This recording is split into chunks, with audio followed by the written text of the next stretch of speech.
son Excellence Bassolma d'Alcier.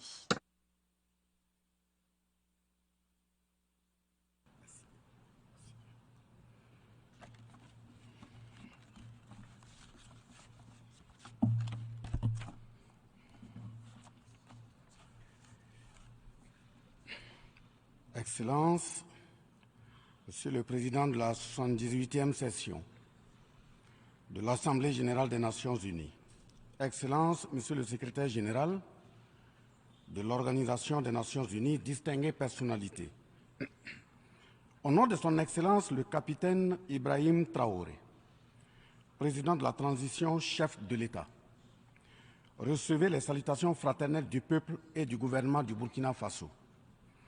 Au nom du peuple burkinabé, je m'incline respectueusement sur la mémoire des grands leaders dans le monde qui ont fait rêver et espérer d'une société humaine juste et équitable à travers leur engagement, détermination et esprit de sacrifice. Je cite notamment Fidel Castro de Cuba, Patrice Émeric Lumumba du Congo, Modibo Keïta du Mali, Ruben Unyobé et Félix Moumié du Cameroun, Sylvanus Olympio du Togo, Che Guevara de l'Argentine, Martin Luther King et Malcolm X des États-Unis d'Amérique, Nelson Mandela de l'Afrique du Sud, Jomo Kenyatta du Kenya, Amilcar Cabral de la Guinée-Bissau et des îles Cap-Vert, Marianne Ngouabi du Congo-Brazzaville, le capitaine Noël Isidore Thomas Sankara du Burkina Faso, etc. Ces leaders ont été, pour la plupart, exécutés de façon violente et d'autres assassinés à travers le feu des prisons et des empoisonnements. Leur seul crime a été pour chacun d'eux l'incarnation des rêves, des ambitions, de l'espoir des peuples meurtris, violés, violentés et pillés. Monsieur le Président, ma présence à cette tribune honorable des Nations unies, au nom du Burkina Faso, pays des hommes intègres, n'est pas pour ériger des murs de lamentation. Je ne suis non plus pas là pour vous livrer un discours de convenance, mais j'ai été plutôt mandaté en sacrifice pour vous dire que le mensonge d'État, l'hypocrisie diplomatique, la boulimie du pouvoir, la recherche effrénée du gain, l'esprit démoniaque de domination et d'exploitation de l'homme par l'homme sont les vrais plaies qui gangrènent notre vivre ensemble et font courir toute la société à sa perte, y compris donc notre organisation, l'ONU. Son Excellence, M. Antonio Guterres, secrétaire général de l'Organisation des Nations unies, Son Excellence, M. Joe Biden, président des États-Unis, Son Excellence, M. Denis Francis, représentant permanent de la Trinité et Tobago auprès des Nations unies, élu président de la 78e session de l'Assemblée générale, Son Excellence, M. Luis Inácio Lula da Silva, président de la République fédérative du Brésil, permettez-moi de reprendre ici des parties de vos propos, discours respectifs prononcés à cette même tribune à l'ouverture de cette 78e session. Primo, je cite, « Nous sommes dans un monde sans dessus-dessous. Des cadavres jonchent les plages où des milliardaires se prélassent. » Pour la deuxième personnalité, je cite, « Nous sommes à la croisée des chemins. Nous avons une cause commune, à savoir léguer à nos enfants un monde avec un bon climat social. » Fin de citation. Pour la troisième personnalité, je cite, « Malgré les difficultés, nous pouvons nous en sortir. Ce ne sont pas les capacités qui manquent, mais la volonté politique. Sinon, nous pouvons apporter le progrès et la paix pour tous. » Fin de citation. Pour la quatrième personnalité, je cite, « Il y a dissonance entre les discours et les pratiques, les faits. Le Conseil de sécurité de l'ONU est paralysé. L'ONU doit assumer ses fonctions d'un monde solidaire et équitable, conformément aux principes édictés dans la Charte. Cela suppose qu'on ait le courage de lutter contre les inégalités. » Fin de citation. La quintessence des expressions de ces quatre autres personnalités signifie clairement que les inégalités dans le monde sont voulues, sinon qu'avec un minimum de courage et de volonté politique, nous pouvons, à défaut de les éradiquer, les amenuiser à leur congrue expression. En effet, chaque année, les discours pleuvent au même titre que les promesses et engagements. Les preuves de la dissonance entre les discours et les faits sur ces questions de principe contenues dans la charte de l'ONU, dont la justice, l'égalité, la dignité, l'intégrité, le droit à l'autodétermination, la souveraineté des États, l'inviolabilité du territoire et le respect du droit international sont ce qui se passe en Libye, dans le Sahel précisément sur le Niger et sur la crise entre la Russie et l'Ukraine. D'abord, en Libye, suite à cette catastrophe diluvienne, des milliers de voix ont été fauchées, des milliers de vies donc ont été fauchées, pour badigeonner nos consciences de tranquillité transparente. Chaque nation se précipite pour présenter sa compassion, sa solidarité. C'est certes pour donner l'impression que nous vivons en société et que nous défendons des valeurs.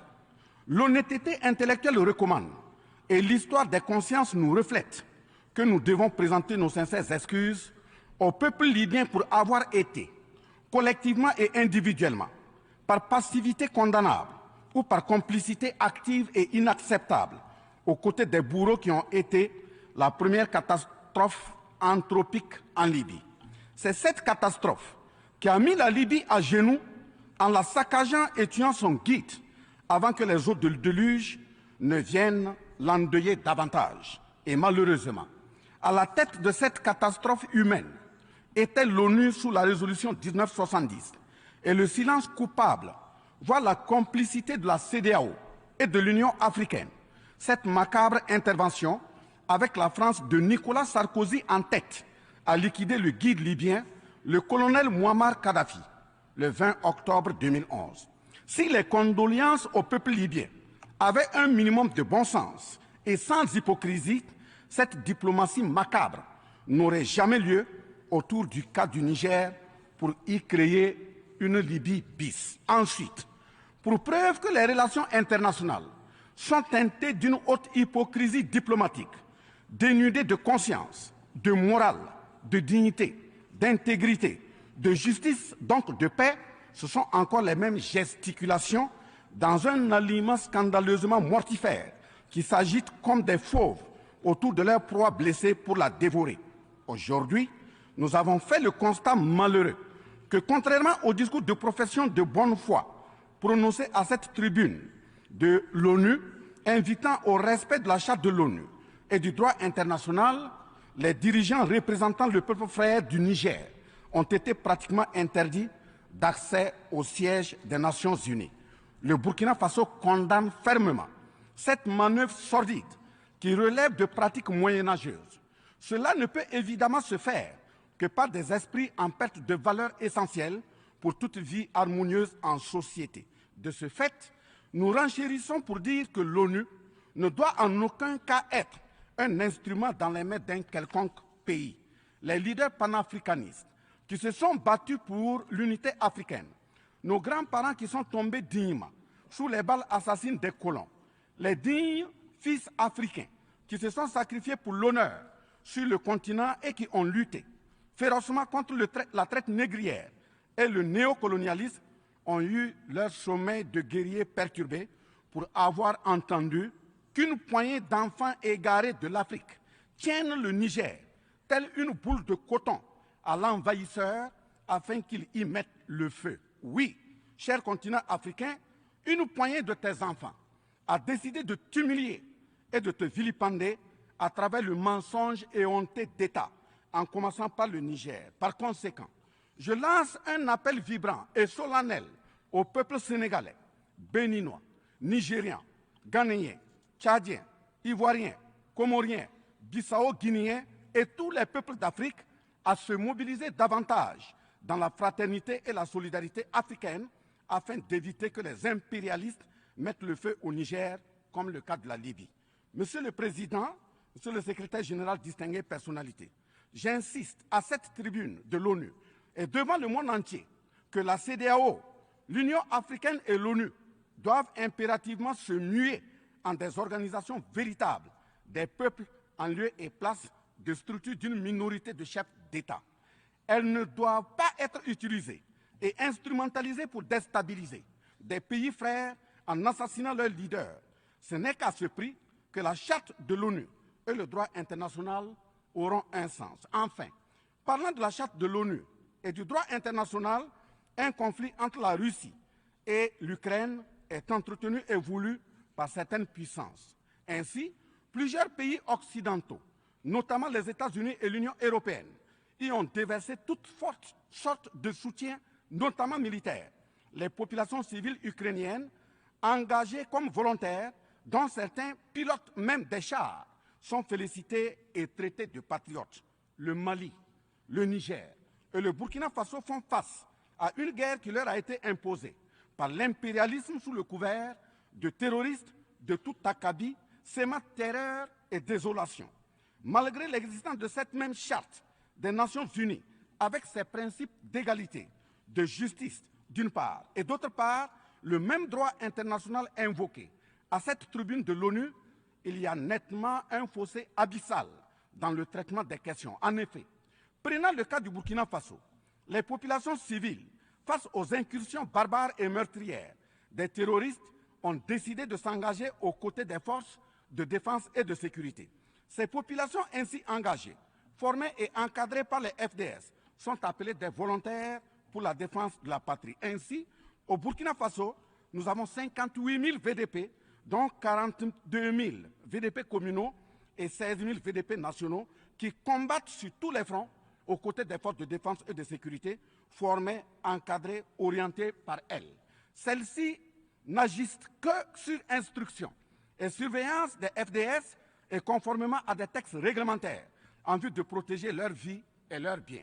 Ce sont ces patriotes que certains chefs d'État de la CEDEAO et de l'Union africaine, sur instrumentalisation de puissances impérialistes capitalistes, tentent de faire croire à la communauté internationale que ce sont des milices. C'est cela le mensonge éhonté d'État. Monsieur le Président, si la communauté internationale était honnête et sincère dans son engagement contre le terrorisme, il ne perdurera point, de sorte à ce que des populations civiles s'engagent et se forment pour assurer leur propre défense. Parlant d'un manque de franchise de cette communauté internationale, voici les exemples. Premièrement, lorsque le Mali, le Burkina Faso, le Niger et d'autres pays se sont organisés sur leurs frontières communes en mutualisant leurs forces pour faire face au terrorisme, la France est venue de nulle part imposer son instrument qu'est le G5 Sahel. Aujourd'hui, la CEDEAO, qui a subitement une force d'intervention pour établir des démocraties, a annoncé un apport de 2 milliards de dollars US. Mais à la création de cette G5 Sahel, jusqu'à nos jours, à sa vaporisation, cette CEDEAO n'a pu débourser que 25 millions de dollars, 25 millions de dollars US. Où est donc le sérieux dans la défense des vies humaines prônée par la Déclaration universelle des droits de l'homme et des peuples? Deuxièmement, le Burkina Faso subit des sanctions cyniques suite au coup d'État du 30 septembre 2022. Cette nébuleuse dite communauté internationale, sous l'impulsion de la France qui est passée par ses valets locaux en Afrique, a tenté d'abord de faire nommer un Premier ministre au Burkina Faso en vain. Ensuite, ils sont passés à l'imposition de ministres dans des postes stratégiques au sein du gouvernement burkinabé en vain. Et enfin, ils ont négocié le maintien des relations afin que le capitaine Ibrahim Traoré mette en œuvre tout ce qu'ils décideront, condition sine qua non d'une durée à souhait au pouvoir. L'ayant aussi refusé, au nom de l'intérêt supérieur de son peuple, une avalanche de mesures répressives, de menaces, de tentatives de coup d'État, manœuvres immorales sont en élaboration dans des laboratoires criminels. Et malheureusement, toutes ces manœuvres et missions macabres sont pilotées en marionnettes téléguidées par des personnages de couloir présidentiel africains. C'est ainsi que même cette fameuse initiative d'Accra, sans le Mali, n'a pas fait long feu. Troisièmement, en plus des coupures d'aide, d'annulation de conventions de formation de nos forces de défense et de sécurité, nous assistons au blocage de notre matériel militaire, commandé avec la sueur de nos compatriotes, toujours sous l'impulsion de la France. En exemple, pour les vecteurs aériens nécessaires pour le contrôle et la défense du territoire, nous avons eu un contrat avec le Brésil, dont la licence d'armes devait provenir de la Belgique et le système de navigation de tir et de tir, ainsi que des caméras des États-Unis d'Amérique, puis un moteur du Canada. Ces moyens sont aujourd'hui fallacieusement et cyniquement bloqués. Vous parlez de défense des droits humains à cette tribune de l'ONU. Je vous invite donc à nous livrer incessamment nos armes pour la défense et la protection de nos populations meurtries. En tout état de cause, vous êtes solennellement saisis. Et si rien n'est fait, l'histoire vous tiendra responsable de non-assistance à personne en danger. Monsieur le Président, Monsieur le Secrétaire général, ce tableau peu reluisant de cette communauté internationale, caractérisée par la non-assistance à États en proie au terrorisme, l'hypocrisie internationale, la suprématie de quelques puissances au sein de l'ONU, la complicité au pillage de l'Afrique, etc., ne commande-t-il pas la traduction de cette communauté internationale devant la Cour pénale internationale? En un mot, notre sécurité sera assurée par nous-mêmes en priorité et non par quelqu'un d'autre. Sur la question de la présence de Wagner au Burkina Faso, chantée par une certaine presse téléguidée depuis l'Élysée, je répondrai ceci. Oui, Monsieur le Président, c'est nous les Wagner du Burkina Faso. Oui, ces braves forces de défense et de sécurité et volontaires pour la défense de la patrie sont les Wagner du Burkina Faso. Par conséquent, du haut de cette tribune de l'ONU, je magnifie le sacrifice de tout patriote au nom de l'intérêt national. Je salue vivement la mémoire de tous ceux qui sont tombés les armes à la main et magnifie le courage et l'intégrité de ceux qui sont toujours en vie et foncent inexorablement et de façon sacrificielle vers la victoire de notre peuple et la sauvegarde de notre patrie. Au lieu de nous aider à arrêter cette saignée humaine, ce sont des accusations fallacieuses, des mensonges éhontés d'État, englobés dans une diplomatie d'hypocrisie et des menaces voilées pour nous indiquer des partenaires à fréquenter et des conduites à tenir. Nous disons non.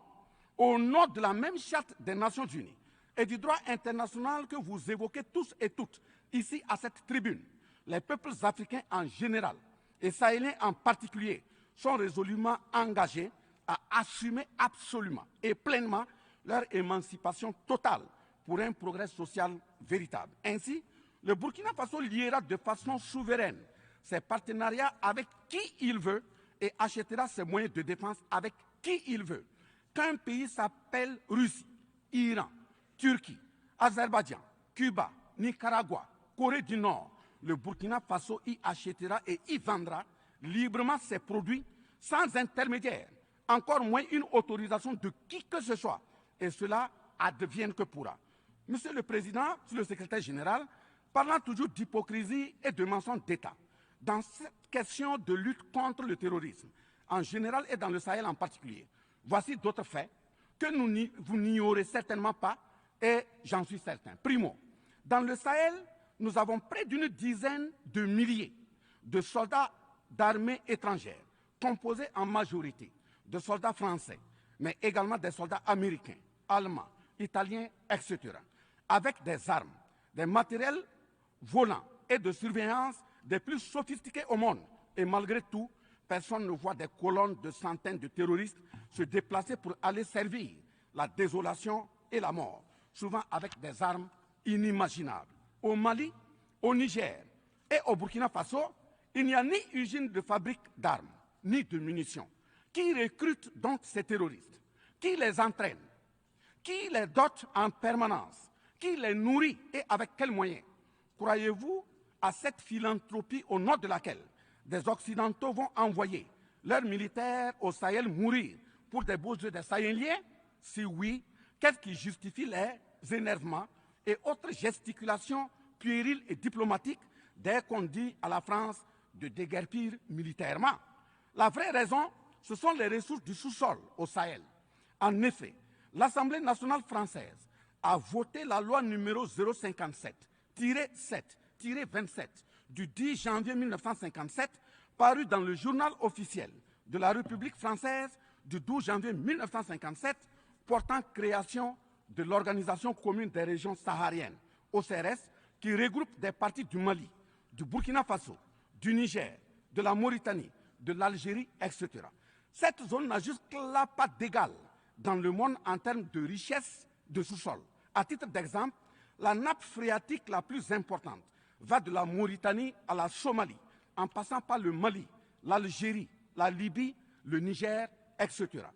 Le journal Le Monde du 23 juin 1957 avançait le chiffre de 6 à 7 millions de tonnes de pétrole comme production potentielle annuelle du Sahara. En plus de ces ressources naturelles, nous avons l'uranium, l'or, le cobalt, le zinc, le diamant, le lithium, le cuivre, etc. Si vous, les Occidentaux, vous aimez tant les Sahéliens pour y amener vos militaires, mourir au nom de la démocratie, de la liberté, des droits humains et de la paix, pourquoi tout le continent africain, qui compte 1,3 milliard d'habitants, dont le deuxième continent le plus peuplé, avec 30 415 873 km² et 54 États, n'a aucun siège permanent au sein du Conseil de sécurité avec un droit de veto?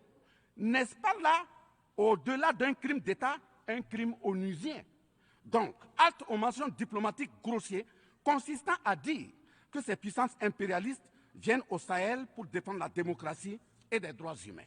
Parlant de droits humains, je vous rappelle que la première charte au monde sur cette question de droits humains de l'homme est bien celle de Kouroukan-Fougan de 1236 au Mandé actuel Mali. De ce fait que les moralisateurs expansionnistes gardent leur rhétorique de respect des droits humains à géométrie variable pour leurs terroristes qu'ils encadrent. Secondo, l'Afrique n'aime pas comparer les morts. C'est un manque d'éducation que de le faire. Par conséquent, je m'incline respectueusement sur la mémoire de toutes les nationalités ayant perdu la vie en Afrique en général et au Sahel en particulier. Ainsi, sur les sorties hasardeuses, condescendantes et malheureuses du président de la République française Emmanuel Macron, et qui frisent souvent le ridicule, tout en se glorifiant d'une hypothétique condescendance sur les peuples africains, je m'impose le devoir de lui faire un petit cours d'histoire sur sa propre histoire. Voilà pourquoi les salles de classe sont faites pour que les enfants apprennent les cours et grandissent bien, que de s'adonner à autre chose, au risque de se perdre à jamais. Mais pour commencer, je précise qu'aucun peuple africain ne s'est opposé au peuple français. Il n'y a pas donc de sentiment anti-français en Afrique. Il n'y en aura jamais du fait de notre légendaire hospitalité et amour du prochain. Il y a que les peuples africains refusent la condescendance, l'arrogance, l'insolence, la suffisance, le paternalisme, le pillage de ses ressources et le crime organisé. En effet, pour votre mémoire, M. Emmanuel Macron, d'abord, je rappelle l'appel à travers la BBC en Angleterre le 14 juin 1940, lancé par votre propre grand-père, le général de Gaulle, à l'endroit de l'Afrique pour venir sauver la France des griffes des nazis. Comme rappel, nous avons 17 000 Maliens morts pendant les 2 guerres mondiales, d'une dette de sang que la France semble avoir occultée. S'ils le veulent, qu'ils aillent dans le livre, confère livre de Bakary Kamia, professeur agrégé de l'université Sorbonne. J'ajoute dans ce même document, à la page 344, au tableau 21, les vétérans soudanais des 2 guerres. Il en résume un total du Burkina Faso, du Mali et du Niger à 82 208 combattants qui sont tombés. Et au niveau de l'Afrique occidentale française, il y a eu 154 519 combattants mobilisés, qu'ils se confèrent donc aux sources Henri Léger, rapport de fin de mission en AOF Dakar, le 13 juin 1950, archives du Sénégal, code 4 D 68, acte parenthèse 89, voire annexe 5. Ensuite, le 17 novembre 1986, François Mitterrand, président français d'alors, en réponse au capitaine Thomas Sankara, disait ceci, je cite, « L'Afrique a été pillée. J'ai parlé de matières premières. J'aurais dû parler des hommes. Pendant des siècles, on vous a exploité humainement. On a volé vos hommes, vos femmes, vos enfants. On s'est servi de vous. Je comprends votre refus, votre révolte, et j'approuve votre combat. Vous avez raison de refuser d'être un continent sacrifié. Le moment est venu où vous devez vous-même développer vos économies à partir de ces biens et de ces hommes. Et le devoir de ces pays qui ont profité abusivement du travail africain, c'est de restituer à l'Afrique une part de ce qui a été pris au travers des siècles derniers. » Fin de citation. Effectivement, L'Afrique a toujours été vachement pillée, mais elle reste riche en hommes, en valeurs et en richesses minières. Pour preuve, parlant de ses ressources minières, l'Afrique, c'est 30% des ressources minérales mondiales, 40% des réserves d'or, 33% des réserves de diamants, 80% des réserves de coltan, 60% des réserves de cobalt, 55% des réserves en uranium, etc. C'est pour la défense ferme de cette Afrique que la jeunesse africaine est plus que jamais debout. Monsieur Macron, avez-vous encore besoin d'un peu d'histoire pour vous remémorer? Enfin, bien avant cette sortie regrettable et donc malheureuse du président français Emmanuel Macron, il s'était attaqué, comme tant d'autres de ses compatriotes politiciens, à la maternité africaine. Et là aussi, je tiens à lui rappeler que l'Allemagne compte 80 millions d'habitants environ sur une superficie de 347 000 km² face au Congo, qui a 95 millions d'habitants sur une superficie de 2 345 000 km². Deuxièmement, la Belgique compte 11 millions d'habitants sur une superficie de 30 000 km² face au Gabon, qui a 2,5 millions d'habitants sur une superficie de 267 000 km². Troisièmement, la France compte 68 millions d'habitants sur 672 329 km² face à la Namibie, qui compte 2,5 millions d'habitants sur une superficie de 825 000 km². C'est fort de tout ce qui précède que, justement, Aimé Césaire, paix à son âme, disait, je cite, « L'Afrique est le seul continent au monde où les populations chantent et dansent et applaudissent pour ceux qui les appauvrissent, les affament et les torturent. Le malheur de l'Afrique, c'est d'avoir rencontré la France. » Fin de citation. Certes que l'Occident a violenté, volé et violé l'Afrique. Quelle est notre part de responsabilité en tant que dirigeants africains? N'est-ce pas nous, dirigeants africains, qui prêtons le flanc pour qu'on nous piétine? En effet, nous avons abandonné notre identité pour ne rien être. Nos noms ont disparu pour faire place à d'autres noms importés et qui ne collent pas à nos réalités. Il nous faut reconquérir notre culture. Nous avons singé en copiant l'Occident, en monogamie. Voilà qu'aujourd'hui, on veut nous faire croire que des contre-valeurs, des attitudes contre la nature relèvent du ressort de la liberté. Il ne sera pas question d'homosexualité en Afrique, je le répète. Il ne sera pas question d'homosexualité chez nous. Monsieur le Président, ce qui vient d'être décrit sont les étiquettes profondément malheureuses d'une ONU aujourd'hui résumée qu'à sa portion de forme, car 1,2 milliard de personnes sont plongées dans la misère. 2 000 milliards de dollars US dans l'armement. 20 fois le budget de l'ONU dans le nucléaire. Sur les questions de développement, l'Afrique reçoit du FMI et de la Banque mondiale 34 milliards de dollars contre 160 milliards de dollars pour l'Occident. La paralysie du Conseil de sécurité de l'ONU, la paralysie de l'Organisation mondiale du commerce, la montée des tensions suite au repositionnement géostratégique. L'Organisation mondiale du commerce également encore bloquée. Le Fonds monétaire international FMI et la Banque mondiale qui fonctionnent en véritable usurier.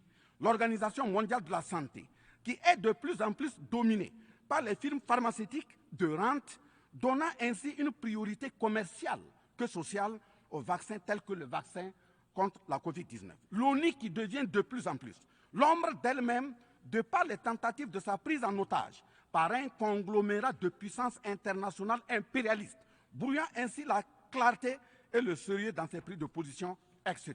Par conséquent, les peuples africains en général, et sahéliens en particulier, se battront vigoureusement pour que la CEDEAO, l'Union africaine et l'ONU soient des institutions au service véritablement des peuples du monde pour leur profonde émancipation et le progrès social véritable. Parce que ce sont les manquements de ces organisations, leur manque de sincérité, leurs décisions clientélistes et à géométrie variable, la couverture des tripatouillages constitutionnels avec leur lot de crimes, la promotion de la mauvaise gouvernance, le pillage, la désorganisation sociale et la corruption qui conduisent immanquablement au coup d'État, qui ne sont donc que des conséquences. Traitons donc les causes et les conséquences disparaîtront d'elles-mêmes. Mais si nous continuons avec ce jeu de l'Autriche, à la diplomatie d'hypocrisie, aux mensonges éhontés d'État, aux crimes organisés, au tripatouillage constitutionnel et à la fabrication de l'armée à la tête de nos États africains, même l'ONU risque de ne pas échapper à un coup d'État. À bon entendeur, salut. Dans ce sens,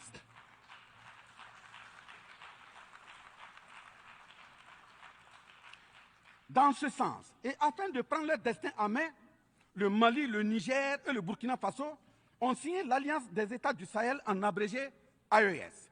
L'AES est une architecture pour la sécurisation de nos pays, partant du traité révisé de l'autorité de développement intégré de la région du Liptako-Gourma.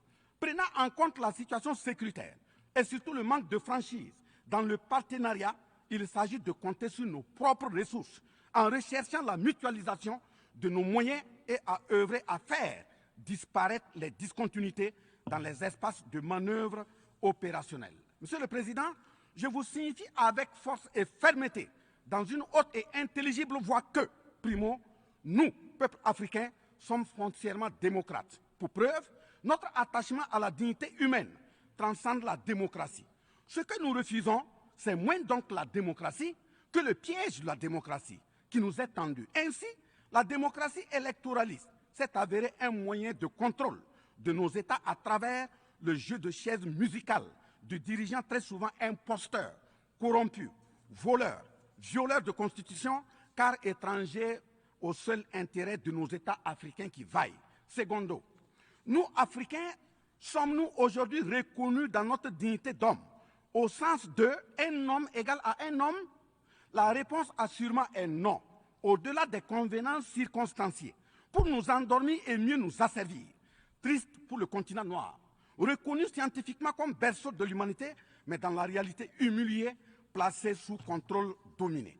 Des indépendances factices aux guerres fratricides, de la démocratie électoraliste aux aides biaisées, des guerres de rapine au terrorisme malicieusement fabriquées, entretenues et injectées dans nos contrées africaines, notamment au Mali, au Burkina Faso et au Niger. Il y a une seule constante: nous dominer, maintenir le pied sur notre cou, tel le cas de notre malheureux frère George Floyd aux États-Unis, ici même. Est-ce cela la démocratie? Et il se trouve des partisans de cette conception étriquée de la liberté pour justifier intellectuellement l'asservissement et la barbarie contre nos peuples en lutte pour leur dignité et leur souveraineté au nom d'un principe paradoxal de liberté qui, in fine, assassine la liberté. Oh liberté, quel crime n'a-t-on pas commis en ton nom? C'est pourquoi nous décidons désormais de dire non. Non à tous ces amis qui veulent du bien au point de nous menacer de guerre pour imposer leur amitié. Nous adapterons notre démocratie tant brandie et chantée par des loups dans des peaux de bélier afin de sécréter par nous-mêmes le leadership politique adéquat pour nos peuples en vue de leur bonheur.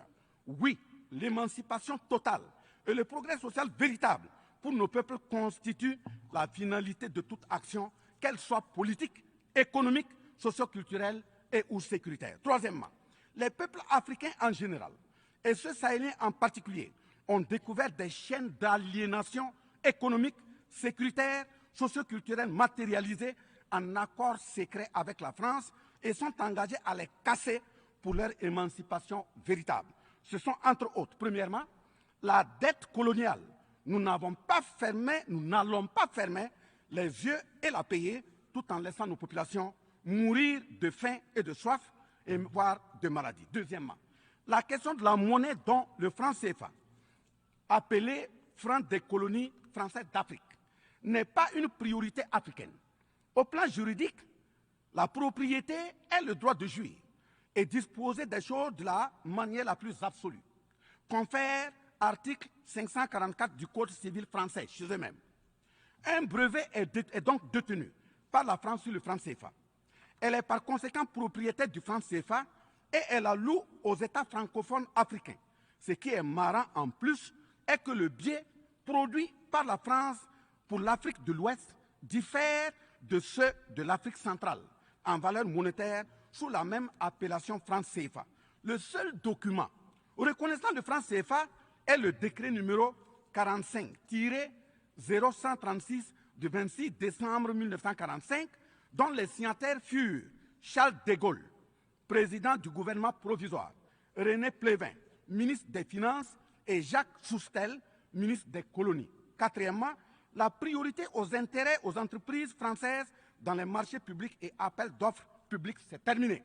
Cinquièmement, le droit exclusif de fournir des équipements militaires et de former les officiers militaires des colonies, là également c'est terminé, etc. Quatrièmement, personne n'applaudit un coup d'État. Mais si nous ignorons que ces coups d'État sont souvent des conséquences de la mauvaise gouvernance et des tripatouillages constitutionnels pour s'offrir des mandats supplémentaires, il y en aura toujours. Donc, ayons la lucidité de combattre les vraies causes en restant exigeants sur le respect des règles démocratiques et de la bonne gouvernance. Cinquièmement, les peuples africains ne sont pas opposés au peuple français, mais c'est plutôt la politique française, pleine de condescendance, qui est rejetée. En effet, la France, en refusant le rapatriement de son ambassadeur récusé au Niger, est une violation du droit international, notamment l'article 9 alinéa 1 et 2 de la Convention de Vienne sur les relations diplomatiques de 1961. En décidant de l'interdiction des artistes du Burkina Faso, du Mali et du Niger en France, c'est une méconnaissance très grave de la portée culturelle en tant que moteur d'équilibre familial, communautaire, voire national. L'artiste est un médecin du psychique, même à distance. En déclarant qu'ils ne veulent pas de chômeurs, de migrants, de voleurs, etc. en France, nous en Afrique en général, et au Sahel en particulier, ce sont les producteurs de chômeurs et de voleurs via le pillage cynique de nos ressources que nous ne voulons pas. Mais sincère reconnaissance au peuple du monde, à l'ensemble des personnalités à tous les niveaux dans le monde qui comprennent et accompagnent le Burkina Faso, le Mali et le Niger dans cette montée, certes difficile, mais s'adhère totale sur le chemin de la pleine émancipation, l'expression de la dignité, de l'honneur, de la liberté, de l'égalité, de la prospérité, de la justice et donc de la paix. Face à la situation que traverse le Burkina Faso, le gouvernement burkinabé a mis en œuvre des actions vigoureuses à travers l'adoption d'un nouveau plan de développement, le plan d'action pour la stabilisation et le développement, et ses 4 axes prioritaires qui sont, premièrement, la lutte contre le terrorisme et la restauration de l'intégrité territoriale. Deuxièmement, la réponse à la crise humanitaire. Troisièmement, la réponse de l'État à l'amélioration de la gouvernance. Et pour terminer, le dernier élément, la réconciliation nationale et la cohésion sociale. Ces efforts visent à offrir à la population burkinabé de meilleures conditions de vie, tout en saluant l'ensemble des partenaires à travers le monde qui nous accompagnent.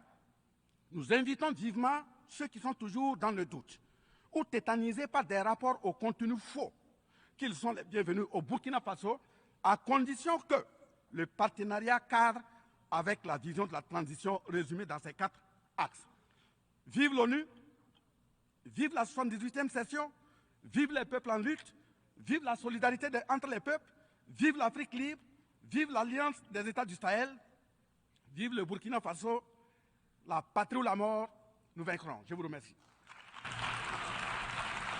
I thank the Minister of State, Minister of Civil Service. Je remercie le ministre d'État et du service civil du Burkina Faso. Et je donne maintenant la parole à son Excellence Dato Eriwan